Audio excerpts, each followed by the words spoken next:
దిలీప్ కుమార్. ఇది నా first movie అండి, debut movie Saheba Subrahmanyam. Posters అన్నీ చూశారు మీరు అండ్ సాంగ్స్ వినే ఉంటారు అందరూ కూడా. సో సాంగ్స్కి మంచి రెస్పాన్స్ వచ్చింది, చాలా ఆనందంగా ఉంది. షాన్ రెహమాన్ మ్యూజిక్ మీ అందరికీ కూడా నచ్చి ఉండిద్దని అనుకుంటున్నాను. అలాగే ఈ పాటలు లిరిక్స్ వింటే కనుక రాకేంద్ర మౌళి వెన్నెలకంటి గారు అబ్బాయి రాశారు. అవి ఆ తెలుగు లిరిక్స్ అన్నీ కూడా చాలామందికి నచ్చాయని చెప్పి నాకు చాలా మెసేజెస్ వచ్చాయి ఫేస్బుక్, ట్విట్టర్ ద్వారా. చాలా హ్యాపీగా ఫీల్ అయ్యాము.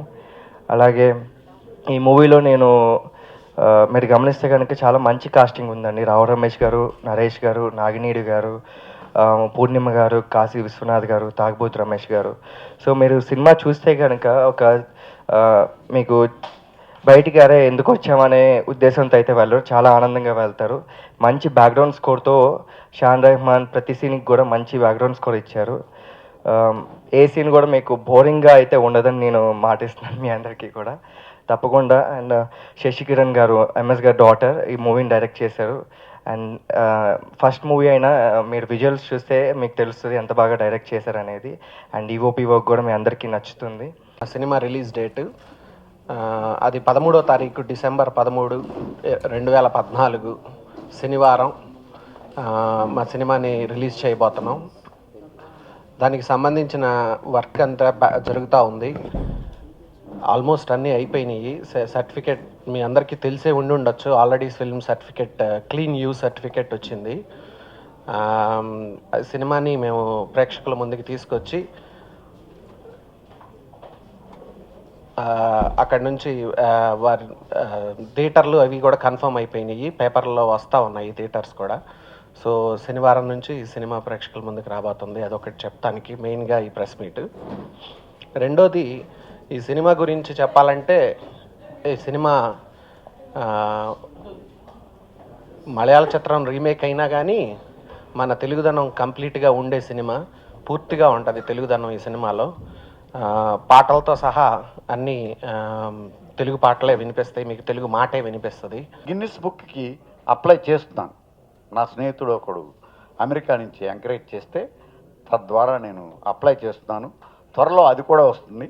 ఎందుకంటే దిస్ ఇస్ ద రికార్డ్. దీంట్లో పాలిటిక్స్ కానీ వెన్నుపోట్లు కానీ అవి కానీ ఇవి కానీ వర్కౌట్ అవ్వవు. ఎందుకని, ఇది రికార్డు కాబట్టి. అక్కడ నువ్వు యాక్ట్ చేసిన సినిమా పేరు ఉంటుంది, ఆ సంస్థ ఉంటుంది, ఆ క్లిప్పింగ్ ఉంటుంది. దాన్ని మనం కాదనలేంగా.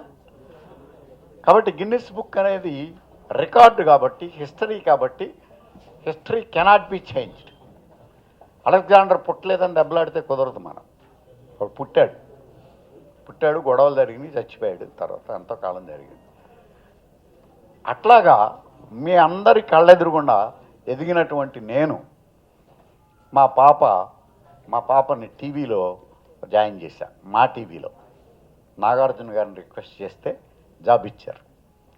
ఆ జాబ్ చేసుకుంటూ బ్రతికేస్తుంది. శాలరీ ఒక 40,000 అట్లా శాలరీ ఉండేది. బ్రతికేస్తుంది. ఇంకా ఓకే, సెటిల్డ్ అని అనుకున్నా. బట్ భగవంతుడు తను డైరెక్టర్ అవ్వాలని రాసిపెట్టాడు. అలా డైరెక్టర్ని చేయటానికి ఆయన్ని లండన్ నుంచి పంపించాడు. లండన్లో ఎక్కడో డాక్టర్గా చేసుకుంటున్నటువంటి నాగేశ్వరరావు గారు, నేను ఒక లేడీ డైరెక్టర్తో సినిమా తీయాలనుకుంటాను, అందుకు మీ అమ్మాయి గారిని సెలెక్ట్ చేసుకున్నామండి, మీరు చేయిస్తారా అని చెప్పేసి ఆ దిలీప్ను డాక్టర్ గారు రామోజీ ఫిల్మ్ సిటీలో అత్తారింటికి దారేది క్లైమాక్స్ షూటింగ్లో నా దగ్గరికి వచ్చారు.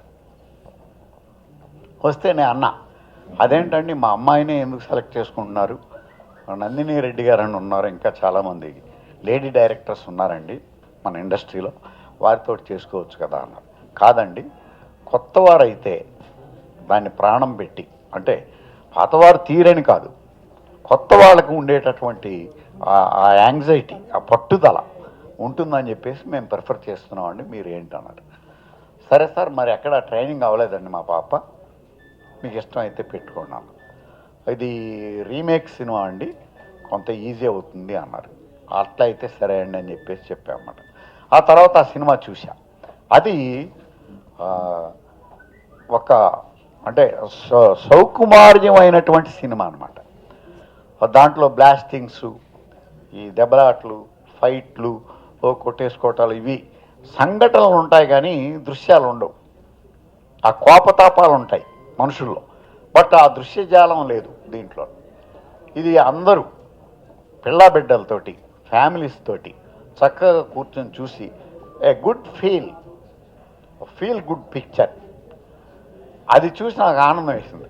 ఓహో, మా పాపకి ఇలాంటి అవకాశం రావటం అదృష్టంగా భావించి నేను ఈ సినిమా చేయటానికి అంగీకరించానన్నమాట.